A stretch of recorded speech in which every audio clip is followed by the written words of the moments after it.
Praise the lord, హల్లెలూయా. దేవుని నామానికి మహిమ కలుగును గాక. నేటి దేవుని మాట అనే శీర్షిక కోసం వేచి ఉన్న మీ అందరికీ కూడా యేసయ్య శక్తి కలిగిన నామములో వందనాలు తెలియజేస్తూ ఉన్నాం. బాగున్నారా? దేవుని మహాకృప, మహాదయ, ఆయన కనికరాన్ని బట్టి మనం ఇలాగున ప్రతిరోజు ఉదయం కలుసుకొని ఆయన వాక్యాన్ని ధ్యానం చేయడానికి దేవుడు మనకి సహాయం చేస్తూ ఉన్నారు. గొప్ప దేవుణ్ణి మనం కలిగి ఉన్నాం కదా. సరే, ఈరోజు నేటి దేవుని మాట అనే శీర్షికలో దేవుడు మనకి ఇవ్వబోతున్న మాటను ఒక్కసారి మనం చూద్దాం. కీర్తనల గ్రంథము 18వ దావీదు కీర్తన 33వ వచనం చదువుతూ ఉన్నాను. మీరు కూడా ఒక్కసారి చూడండి. ఆయన నా కాళ్ళు జింక కాళ్ల వలె చేయుచున్నాడు, ఎత్తైన స్థలముల మీద నన్ను నిలుపుచున్నాడు అని దావీదు భక్తుడు చక్కగా దేవుణ్ణి స్తుతిస్తూ ఆరాధిస్తూ ఉన్నాడు. ఎందుకంటే ఆ కీర్తన ప్రారంభంలోనే చాలా విషయాలు చెప్పాడు. నేను చీకట్లో ఉన్నాను, బాధలో ఉన్నాను, శ్రమలో ఉన్నాను అని చెప్తూ ఈ వచనం వచ్చేటప్పటికి దేవుడంట నా కాళ్ళు జింక కాళ్ల వలె చేస్తున్నాడు, అలాగే ఎత్తైన స్థలముల మీద దేవుడు నన్ను నిలుపుతూ ఉన్నాడు అని చెప్పడం మనం చూస్తూ ఉన్నాం. నిజమే, ఎవరైతే దేవుణ్ణి ఆశ్రయిస్తారో, ఆ సమస్యల మధ్యలో కూడా దేవుణ్ణి పట్టుకొని ప్రార్థిస్తారో తప్పకుండా వారి జీవితాలలో దేవుడు ఇలాంటి అనుభవాల గుండా దేవుడు వారిని నడిపిస్తాడు. ఎత్తైన స్థలాల మీద నన్ను నడుపుతూ ఉన్నాడంటే అర్థం ఏంటి అంటే, అప్పటి వరకు తను చాలా ఆ లోయ లాంటి ప్రదేశంలో లేకపోతే శ్రమల గుండా అతను నడుస్తూ ఉన్నట్టుగా మనకు అర్థమవుతుంది. కానీ నేను ఏ దేవుడినైతే నమ్ముకున్నామో ఆ దేవుడు నా కాళ్ళను జింక కాళ్ళలాగా చేస్తూ ఉన్నాడు అని చెప్పడం మనం చూస్తూ ఉన్నాం. జింక చాలా వేగంగా పరిగెడుతుంది కదా, ఒక గంటకి 40 కిలోమీటర్ల వేగంతో అది పరిగెడుతుంది అన్నట్టు చాలామంది చెబుతూ ఉంటారు. అంటే అంత వేగంగా ఇన్ని శ్రమల గుండా వెళ్ళిన మనిషి అంత వేగంగా ఎలా పరిగెట్టగలడు అని ఆలోచిస్తే దేవుడు ఆ శక్తిని, ఆ బలాన్ని ఆయన నమ్ముకున్న బిడ్డలకు దేవుడు ఇస్తాడు అనే విషయం మనకు అర్థమవుతుంది. అంత మాత్రమే కాదు, ఎత్తైన స్థలముల మీద ఆయన నన్ను నిలుపుతూ ఉన్నాడు. నన్ను ఆ లోయలాంటి ప్రదేశంలోంచి తీసుకెళ్ళి చాలా ఎత్తైన స్థలాల మీద దేవుడు నన్ను నిలుపుతూ ఉన్నాడని చెప్పడం మనం చూస్తున్నాం.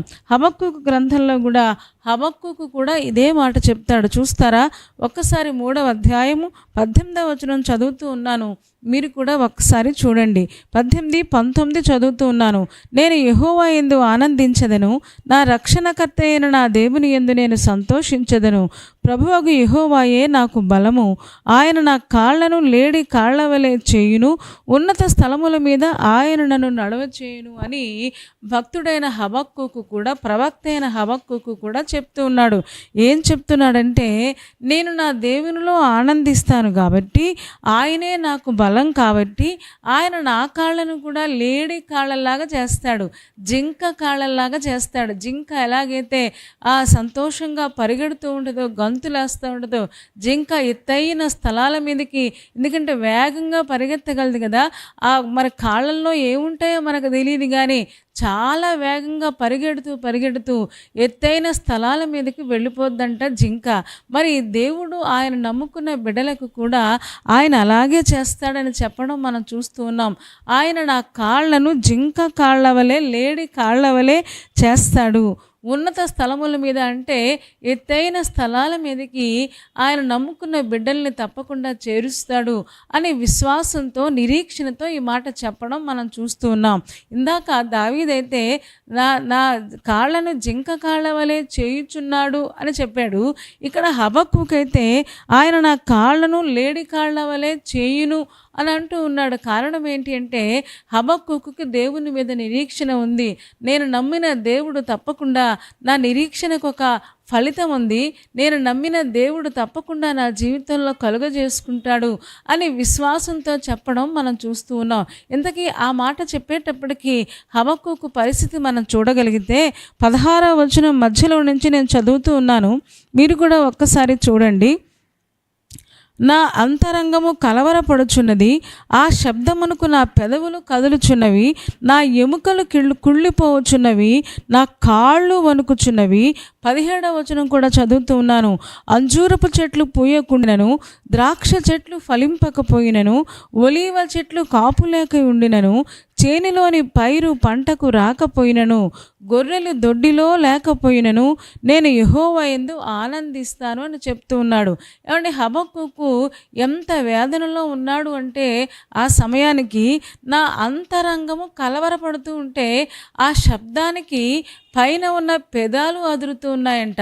అంటే అంతరంగంలో ఎలాంటి శబ్దాలు వస్తున్నాయి? ఎందుకంటే అప్పటికే చాలా ప్రయత్నాలు చేస్తున్నాడు, చాలా పొలంలో చాలా పంటలు వేశాడు, అలాగే సాలలో రకరకాల జంతువులను ఆయన పెంచాడు. అంటే ఏదో వ్యాపారం చేద్దాం అనుకున్నాడు. అండ్ అన్ని విషయాల్లో ఫెయిల్యూర్సే.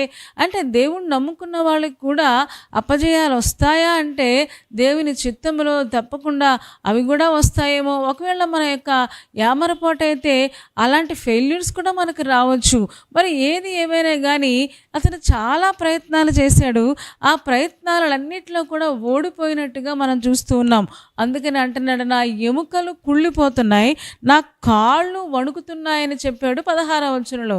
కానీ 19వ వచనం వచ్చేటప్పటికి అంటున్నాడు, ఆయన నా కాళ్ళను లేడి కాళ్ళ వలె చేయును అంటున్నాడు. నిజమే, సాధారణంగా ఫెయిల్యూర్స్ ఎక్కువైపోతే, అపజయాలు ఎక్కువైపోతే, బాధలు ఎక్కువైపోతే, సమస్యలు ఎక్కువైపోతే కాళ్ళు చేతులు వణుకుతూ ఉంటాయి కదా.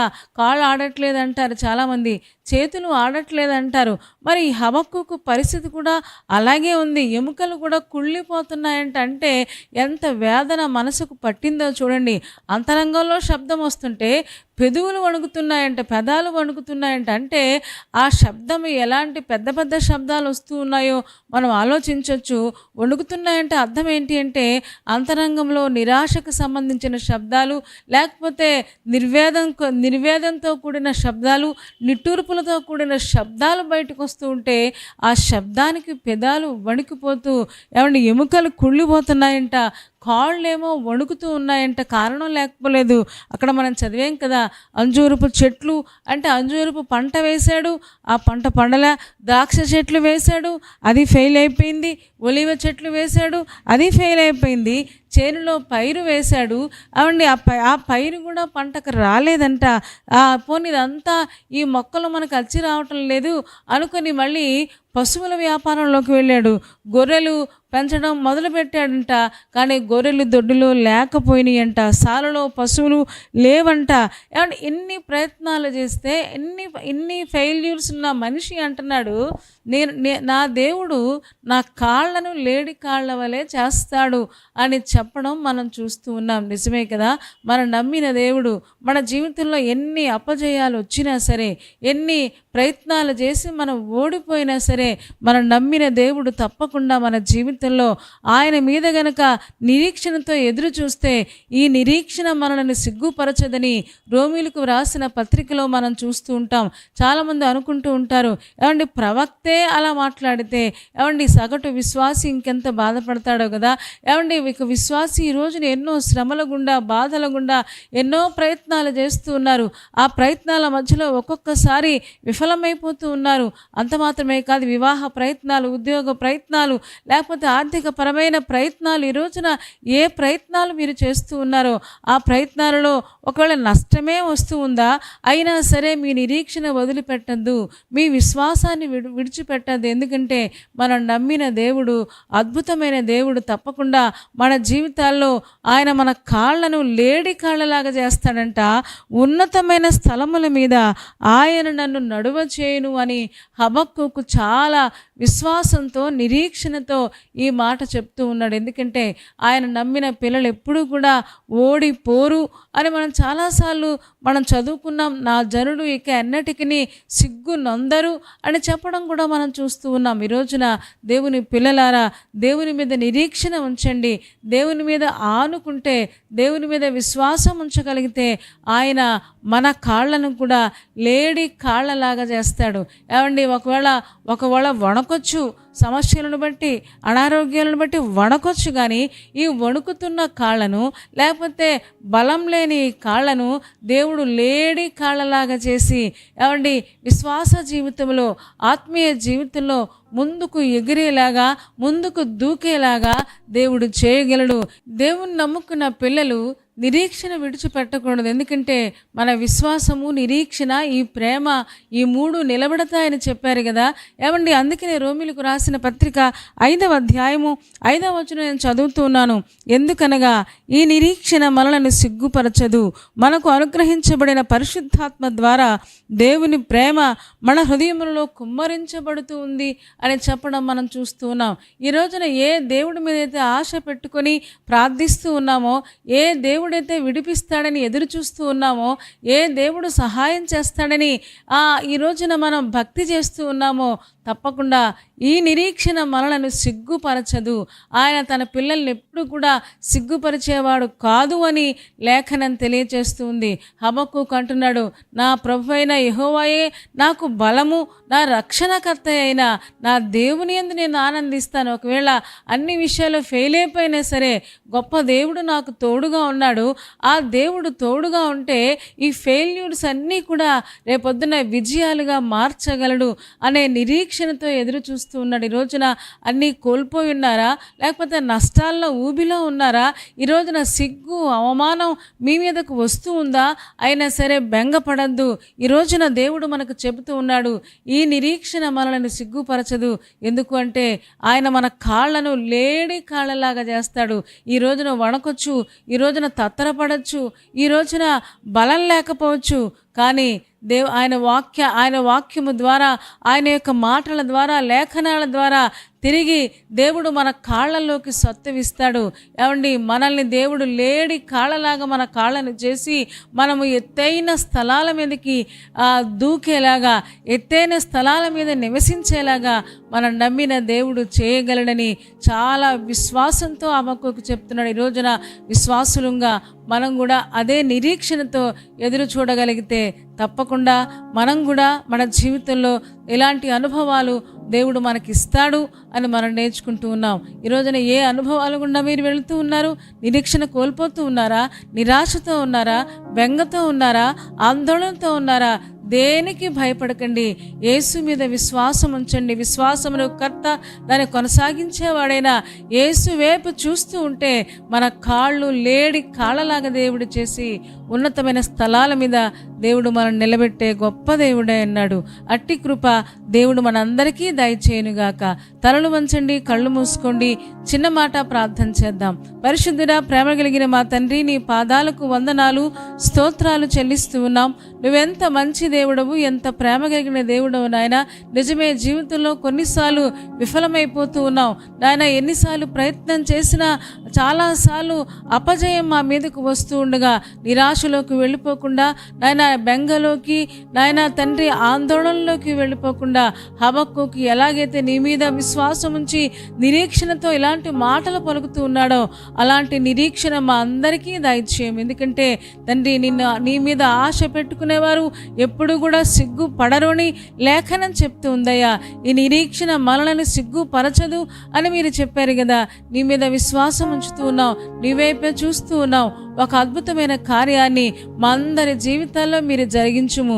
మీరే మహిమ పొంది. ఎంతమంది ఈ ఉదయకాల సమయంలో నిరాశతో కృంగిపోయి ఉన్నారో, అనారోగ్యాలను బట్టి, సమస్యలను బట్టి నాయన నిరాశతో ఉన్నారో, దేవా నిరీక్షణ కలిగిన ఆత్మతో ఒక్కొక్కరిని మీరు నింపుమని నీ కృపకు అప్పగించుకుంటూ, లేడి కాళ్ళ వలె మా కాళ్ళను చేస్తారని వాగ్దానం చేసావు గనుక తండ్రి, ఎత్తైన స్థలాలలోకి మేము ఎక్కగలిగినట్లుగా ఆత్మీయ జీవిత యాత్రలో మరలా తిరిగి పడిపోకుండా ఎత్తైన స్థలాల్లోకి ఎక్కగలిగే ఆ కృపను మా అందరికీ దయచేయము.